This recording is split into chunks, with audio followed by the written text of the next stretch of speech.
Good afternoon. My name is Scott McCutcheon of Sovereign Studios. Welcome to episode 13 of my Yamaha Virago Cafe Racer project. This episode should be pretty fun. Today we're going to work on the rear monoshock, mounting that thing into the bike from the R6. So you may have noticed in some other videos that I've talked about it before, about swapping out that monoshock, because the monoshock on the Virago is, 40-year-old technology at this point, but also, it's almost 40 years old, so it's kind of just, 35 years old, I guess. So I don't really know the history of it, so we're going to swap it with something a little more modern, and hopefully that'll come out well. So, you may notice, on a different note, you may notice that I added a new horse to the stable, so to speak. I traded out my Infiniti G35 of 2004, and I picked up this Buell. This is a Buell 2006 Buell Lightning XBS or XB9SX. That's the model. It's got a Harley 984cc motor in it, and some pretty cool engineering, like fuel in the frame and oil in the swing arm, that kind of thing. Turned out, like, I was kind of skeptical of owning a Buell, but it turned out to be pretty fun to ride, so happy with it. So I got a new horse in the stable, a new bike to ride. Either way, let's go ahead and keep working on the Virago. Check that out. Alright, so real quick, these are the monoshocks that we're going to be putting in. Well, this is the monoshock that we're going to be putting in. This is the original Virago monoshock. This monocross suspension system from Yamaha, I guess, whatever they called it, which I guess was a pretty unique deal for them back in '81, when they started putting these on the bikes. But today, I'm not sure of the nature of this shock, whether or not it's even still any good. It's kind of bulky and junky, so I wanted to swap it out with the R6 shock. So this is a shock from a 2005 or 2006 Yamaha R6. I think I picked it up on eBay for like $30. It's not in the best of shape, but it should be usable and still in pretty good condition for what it is. But the problem is, at least with installing it, is obviously you'll see that the R6 monoshock is a few inches shorter than the stock Virago shock, and also that the bushings here are a little bit smaller. They've changed shape. So we're gonna have to work up some stuff to make this mount. The idea being that the OEM R6 shock is a good bit shorter, by I guess about 4 inches or so. So we got to figure something out. So off camera, I've already gone ahead and made the solution for this, but we're gonna go ahead and discuss a couple of the potential solutions that I reviewed in terms of getting this on here. So I've heard of other people doing this before, but unfortunately I've never seen anyone do it. I've seen it finished on bikes before, but I've never actually seen them put it together. So a lot of the actual process of mounting this up to a Virago appears hidden. I couldn't find it anywhere on the internet that described it really easily. So we're going to kind of take a stab at our own solution here. Either way, you can tell that this thing mounted in sort of like this, right? But it's gone, trash, so we're going to get rid of it.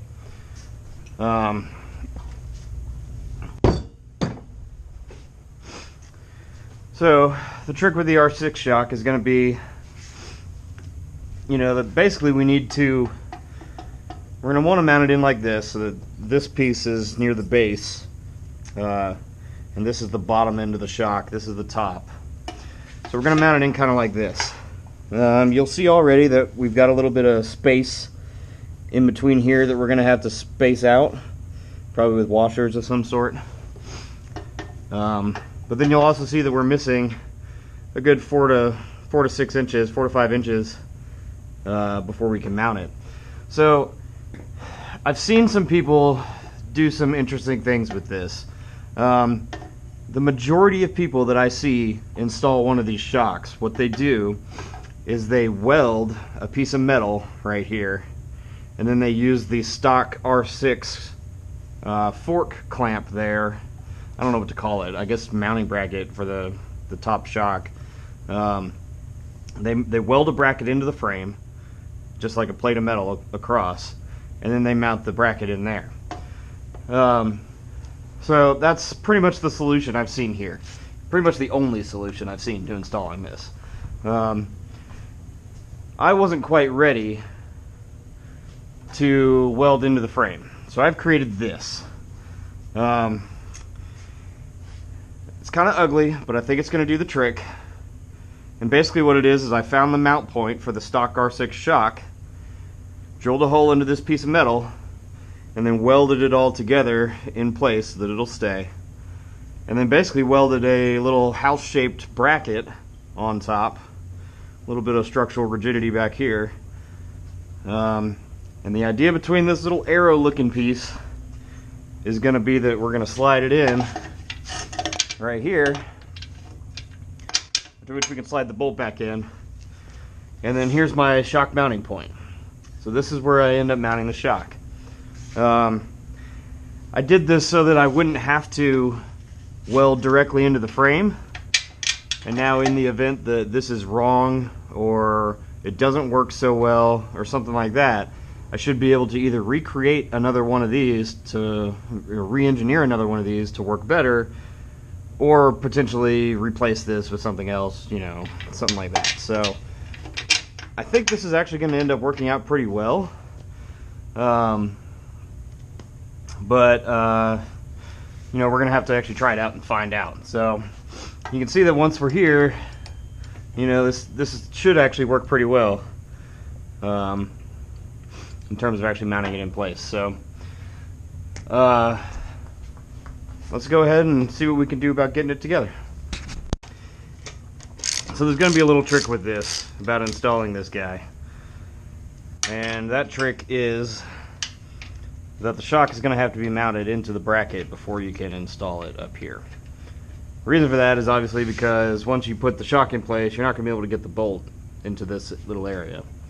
So you're going to have to remove the whole thing as one unit to bring it out. So again, this is the top of the shock. And this little guy basically just came with a single bolt.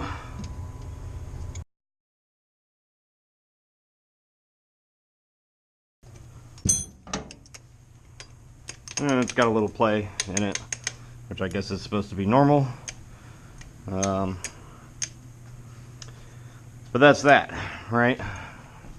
And so now with the whole assembly,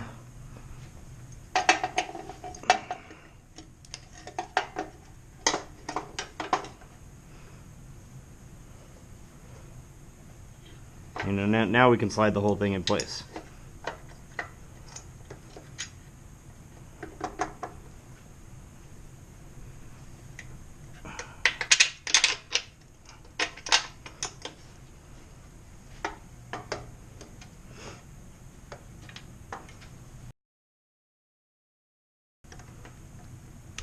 So now the final trick is mounting this in. You'll notice we still have a little bit of space in there,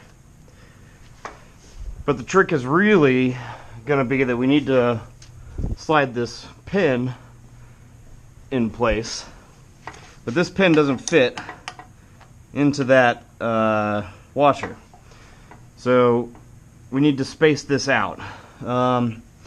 Unfortunately, I've already tried. I assume that this pin comes out, but I've already tried a lot of things to get it to come out, and have been unsuccessful in moving it even an inch. and I don't think I'm going to be able to get it out. So I don't necessarily want to go buy a whole new shock, so I'm going to try and drill through this with a 1/2-inch drill bit so that I can slide this in place. It will thin out the walls of this spacer, but I don't think that's going to be a problem. So let's go ahead and give that a shot. There we go.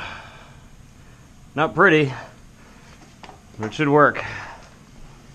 In order to keep this thing from flopping around too much while it's in here, we're going to try to use these rubber bushings. And I don't know where they came from, actually. But I think they're going to fit real well on either side here to kind of keep that base in place. Tell you what we're going to do. We're actually going to grease this thing up a little bit using some of this urea grease.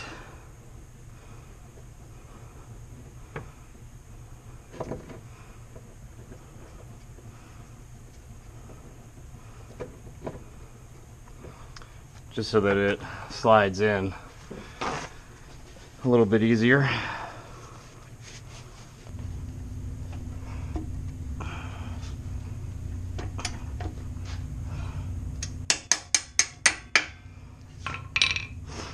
Right?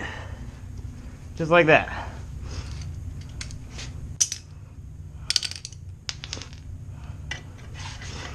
You want to make sure that that pin goes all the way in.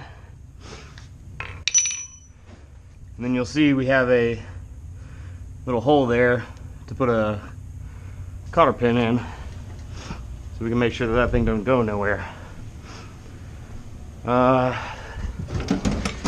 Make sure I actually have one. Unfortunately, it looks like I don't. Yeah, I'm gonna have to go find a cotter pin. Unfortunately, it appears as though I do not have a spare.